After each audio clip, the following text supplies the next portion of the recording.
Back in 2009 I was having a lot of problems with finding new anime to watch. Yeah, at the time we had popular series like Death Note, Code Geass, and the Big Three was highly recognized in the West. But every week I was watching shows like Naruto and Bleach, but I wanted something new and exciting. I was searching for an anime that would eventually blow my mind, and it was Fairy Tail.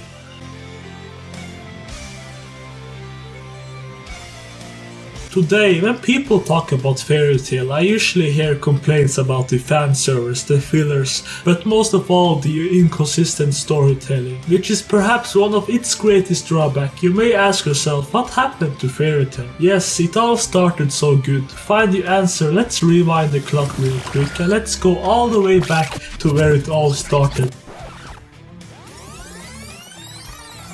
In the beginning, the story was very consistent. We had a girl who dreamt about joining a guild, a boy who wanted to find his dragon, and a talking cat. They were all part of the most popular guild in their country, Fairy Tail. In the first arcs, we got to see strange wizards interact with each other and form a bond of friendship, and by adding a little magic, it created something new and very unique for Fairy Tail. And after 20 episodes, I was already hooked on the show. The series had a lot of good humor, the fights was badass, and the author Hiro Mashima was an art style genius. Just look at how beautiful he drew his pages, and you can clearly see the amount of time and hard work that went into his manga. I remember this guy created chapters at a weekly basis. Anyway, Hiro often got backlashes for his bad storytelling, but I can still remember a certain scene from the anime. Before Natsu defeated Laxus, there was a trap that age restricted people over the age of 80, and for some reason Natsu and Gajil couldn't pass this barrier, but we later learned that this was a foreshadowing of Natsu's origin and how old he actually is, which I won't spoil, but it proves that Hiro sometimes tried to make a consistent story. But it also makes you wonder, just what changed?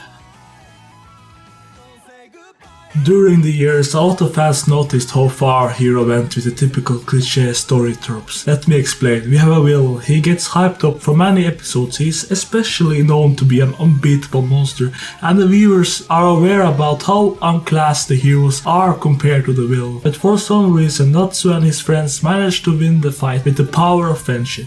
Do you guys see the problem? In a normal show, the viewers have a rough idea about the strength of our protagonists. So in shows like Hunter x Hunter, Naruto and Dragon Ball, there are certain power scales that allows us or give us an idea of our character's own limits. Fairy Tail don't have that. Whether the story takes place in a wizard arena or an ancient island, characters like Ursa Scarlet will always defeat her enemies not with training, but with the power of feelings and how much she cares about her friends. As a result of the author's cliché writing, the viewers will never believe in any threats or oppositions to our heroes' lives, so characters like Natsu and Lucy can never be defeated because they are part of Fairy Tail, and that makes them invincible. I want to add that in the latest chapters of the manga, it's very evident how little threat Seraph and Acknowledgia have become. We no longer feel any sense of danger, and we all know that Natsu will eventually save the world and survive the fight against Seraph. And if I had to summarize Fairy Tail in one single sentence, it will be very predictable. I'm at an all-time